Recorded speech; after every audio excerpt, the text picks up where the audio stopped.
அரசுமுறை பயணமாக ஜப்பான் சென்றடைந்தார் பிரதமர் மோடி. விமான நிலையத்தில் உற்சாக வரவேற்பு.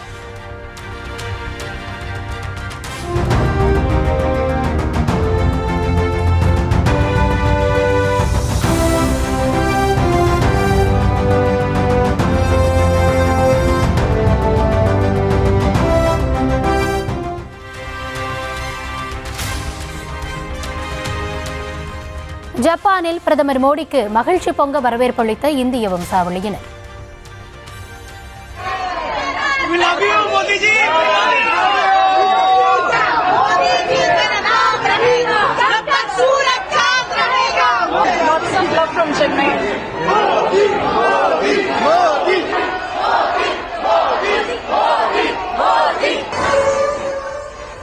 பரதநாட்டியம் உள்ளிட்ட இந்திய பாரம்பரிய நடனங்களை ஆடி அசத்திய ஜப்பானிய கலைஞர்கள்.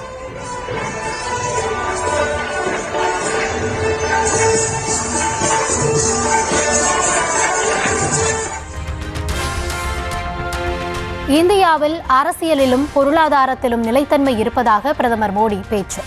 மூன்றாவது மிகப்பெரிய பொருளாதாரமாக இந்தியா விரைவில் மாற உள்ளதாகவும் ஜப்பானில் பெருமிதம். வாக்கு திருட்டு புகாருக்கு நீதி வேண்டி வாக்காளர் உரிமை பேரணி செல்லும் ராகுல் காந்தி. பீகாரின் பெட்டியா நகரின் ஆயிரக்கணக்கான காங்கிரஸ் தொண்டர்களுடன் ஊர்வலம்.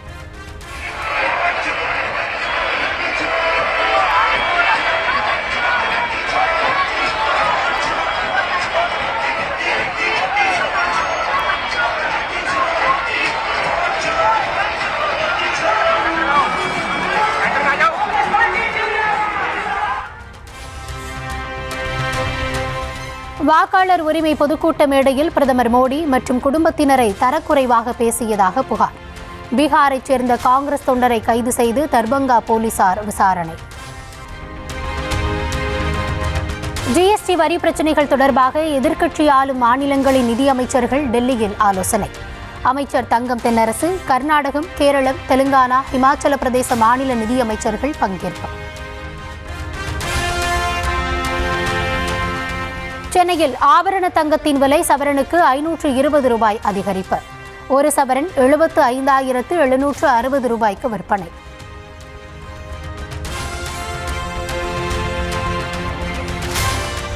தேர்தல் ஆணையத்தின் செயல்பாடு குறித்து மக்களிடையே விழிப்புணர்வை ஏற்படுத்த வேண்டிய சூழல் உள்ளதாக முதலமைச்சர் மு.க.ஸ்டாலின் பேச்சு.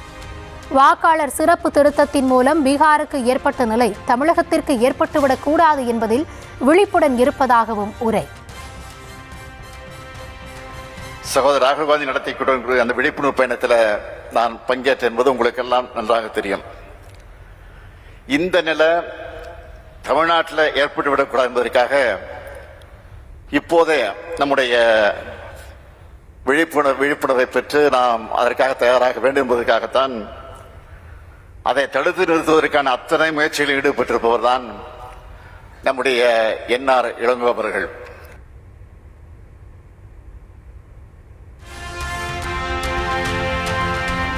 நாளை தொடங்கி ஒரு வாரத்திற்கு இங்கிலாந்து, ஜெர்மனி நாடுகளில் சுற்றுப்பயணம் மேற்கொள்ள உள்ளதாக முதலமைச்சர் அறிவிப்பு. கடந்த 4 ஆண்டுகளில் 10 லட்சம் கோடி ரூபாய் அளவுக்கு தமிழ்நாட்டிற்கு முதலீடுகள் ஈர்க்கப்பட்டுள்ளதாகவும் பெருமிதம். நாளைய தினம் நான் ஜெர்மனி, இங்கிலாந்து ஆகிய நாடுகளுக்கு ஒரு கால பயணமாக நான் மேற்கொள்ளவிருக்கிறேன். நம்ம திராவிட மாடல் ஆட்சி பொறுப்பேற்றதற்கு பிறகு தமிழ்நாட்டுக்கு இதுவரை சுமார் 10 லட்சம் கோடி ரூபாய் மதிப்பிலான தொழில்களை நாம் ஈர்த்திருக்கிறோம்.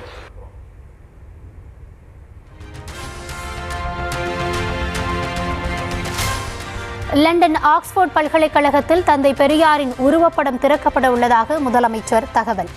தனது கையால் தந்தை பெரியாரின் உருவப்படத்தை திறந்து வைக்க உள்ளதை நினைத்து பெருமை கொள்வதாகவும் பேச்சு. உலகின் மிகப்பெரிய அறிஞர்களை தந்திருக்கக்கூடிய புகழ்மிக்க அறிவுசார் நிறுவனமாக போற்றப்படும் ஆக்ஸ்போர்ட் பல்கலைக்கழகத்தில் அறிவாசன் தந்தை பெரியாருடைய திருவுருவப்படம் திறக்கப்பட இருக்கிறது. அதை என்னுடைய திருக்கரங்களால் திறந்து வைக்க இருக்கிறேன்.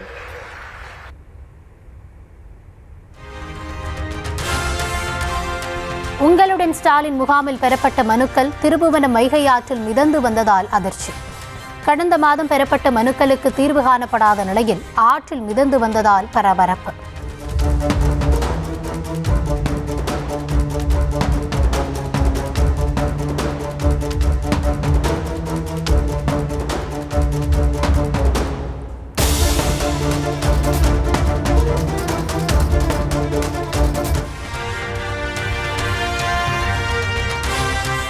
மழைக்காலம் வரை இருப்பதால் சென்னை மக்கள் கடன் வாங்கியாவது சிறிய படகை வாங்கிவிடுமாறு கூறி சாடிய பாமக தலைவர் அன்புமணி. மழை வரப்போகுது, சென்னை வாசிகளே, சென்னை மக்களே தயார் செய்து கொள்ளுங்கள், உங்க வீட்டை பாதுகாத்துக் கொள்ளுங்கள். ஏன்னா திடீர்னு எண்ணெய் எப்போ தண்ணி போகிறோம் தெரியாது உங்களுக்கெல்லாம். தூங்கிட்டு இருப்பீங்க, திடீர்னு பார்த்தா தண்ணி போந்துடும். அதனால மழை காலத்தில் உங்க பொருள் எல்லாம் மொட்டை மாடியில் பத்திரமா வச்சுக்கோங்க. எங்கேயாவது எப்படியாவது கடனை வாங்கி ஒரு போட்டு, சின்ன ஒரு போட்டு வாங்கி வச்சுக்கோங்க. போயிட்டு வரது எப்படியாவது 5-6 நாள் தண்ணி சாப்பாடு உங்களுக்கு கிடைக்காது. திண்டிவனத்தை தாண்டி வந்து சென்னையில் நடைபெறும் மழைநீர் வடிகால் பணிகளை பார்க்குமாறு அன்புமணிக்கு அமைச்சர் மா சுப்பிரமணியன் பதிலடி. அரசியலுக்காக பேசுறது எது வேணாலும் பேசலாம். அவர் திண்டிவனத்தை தாண்டி வந்து சென்னையில் நடைபெற்றுக் கொண்டிருக்கிற பணிகளை ஆய்வு செய்துவிட்டு பிறகு அதை சொன்னால் நன்றாக இருக்கும். அவர் கிண்டிக்கு வர வேண்டும், திண்டிவனத்தில் இருந்து மட்டுமே அதை சொல்லக்கூடாது. அரசு பள்ளி மாணவர்கள் 28 பேர் சென்னை IITயில் இணைந்திருப்பதாக அமைச்சர் அன்பில் மகேஷ் கூறியிருப்பது முழுக்க முழுக்க மோசடியான அறிவிப்பு என அன்புமணி கண்டனர். IIT பட்டப்படிப்பு வரம்பிற்குள் வராத சாதாரண BS படிப்பில் சேர்ந்ததை திரித்து கூறி பொய்யாக தம்பட்டம் அடிப்பதாகவும் சாடல்.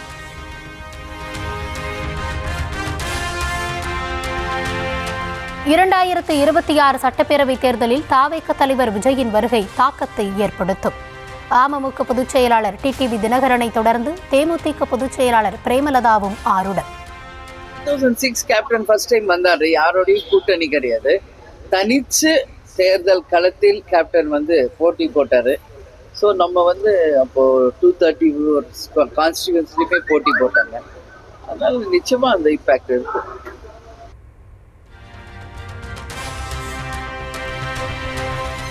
தமிழ்நாடு சட்டம் ஒழுங்கு DGP சங்கர் ஜிவால் இன்றுடன் ஓய்வு.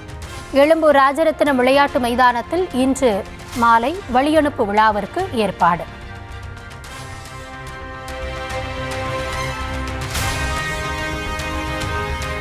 ஒகேனக்கல் காவிரி ஆற்றில் நீர்வரத்து வினாடிக்கு 8000 கன அடியாக அதிகரிப்பு. மேட்டூர் அணைக்கான நீர்வரத்தும் வினாடிக்கு 6568 கன அடியிலிருந்து 8354 கன அடியாக உயர்ந்தது.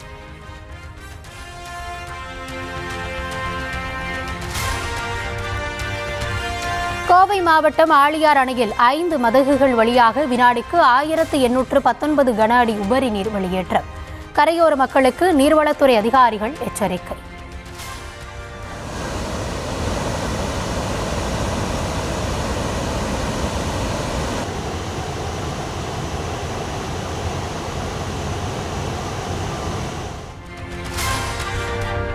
திருப்புவனத்தில் இளைஞர் அஜித்குமார் போலீசாரால் அடித்தே கொல்லப்பட்ட வழக்கு.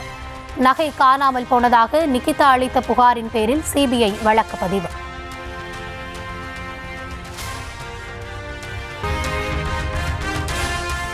சென்னை சைதாப்பேட்டை வீட்டு வசதி வாரிய குடியிருப்பில் அடிக்கடி மின்வெட்டு ஏற்பட்டு லிப்ட் பாதி வழியில் நின்ற அவலம். மின்வாரிய அலுவலகத்தை முற்றுகையிட்டு மக்கள் வாக்குவாதம். இன்சார்ஜ் நைட் ஷிப்ட்ல இன்சார்ஜ் கிடையாது, இவங்களா ஸ்டாஃப் இல்லைன்னா ஃபர்ஸ்ட் டவுட் ஆகுது எங்களுக்கு. அந்த இங்க பொறுப்பே இல்லாம நாங்க பாருங்க இவ்வளவு பேர் நின்று கத்தி. உத்தரகாண்டின் ருத்ரபிரயாகில் பெருமழை வெள்ளத்தால் நிலச்சரிவு. ஏராளமான குடியிருப்புகள் மண்ணில் புதைந்துள்ளதால் அச்சம்.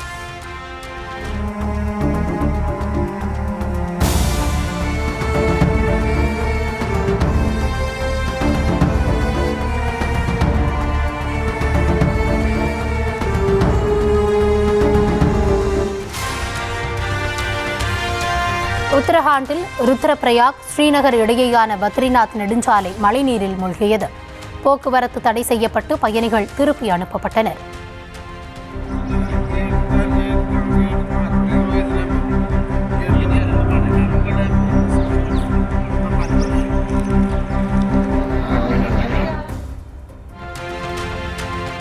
உத்தரகாண்டின் நைனிடாலில் உள்ள தேசிய நெடுஞ்சாலை மூடல். சமவெளியையும் மலைப்பகுதியையும் இணைக்கும் சாலை ஆற்று வெள்ளத்தில் அடித்துச் செல்லப்பட்டதால் தடை.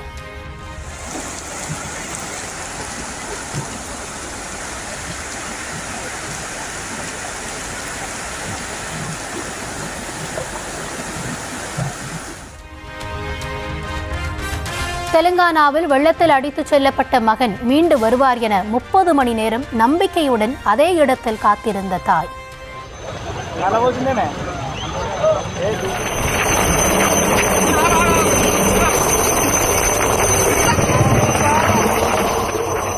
நல்வாய்ப்பாக ஹெலிகாப்டர் மூலம் மீட்கப்பட்டு மீண்டும் வந்து சேர்ந்ததால் கரை புரண்ட மகிழ்ச்சி.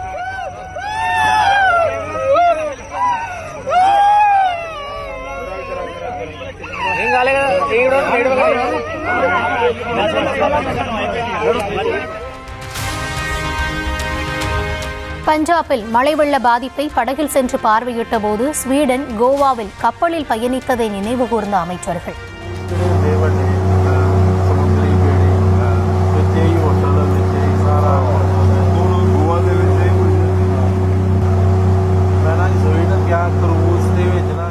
மக்கள் பரிதவிப்பின் போதும் சொகுசு வாழ்க்கையை நினைத்து பூரிப்பதா என எதிர்க்கட்சிகள் விமர்சனம். ஆந்திராவின் விஜயநகரம் அருகே சரக்கு ரயில் தடம் புரண்டு விபத்து. ரயில்வே பணியாளர்கள் உடனடியாக சென்று சீரமைப்பு பணி.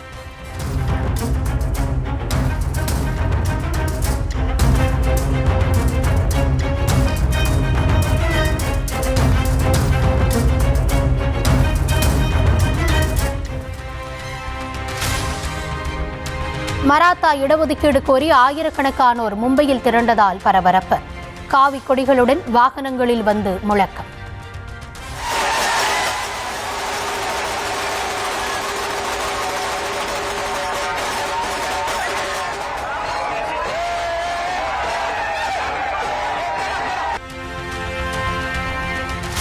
தமிழ்நாடு முழுவதும் உள்ள பல்வேறு கோவில்களில் சிறப்புற நடைபெற்ற திருக்குடமுழுக்குகள்.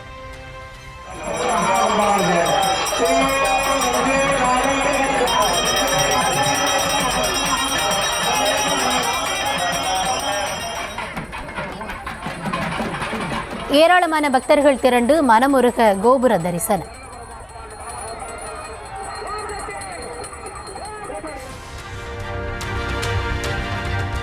உலக புகழ்பெற்ற வேளாங்கண்ணி மாதா கோவில் திருவிழா இன்று கொடியேற்றத்துடன் கோலாகல தொடக்கம். தமிழகத்தின் பல்வேறு பகுதிகளிலிருந்து லட்சக்கணக்கான பக்தர்கள் பங்கேற்பார்கள் என எதிர்பார்ப்பு.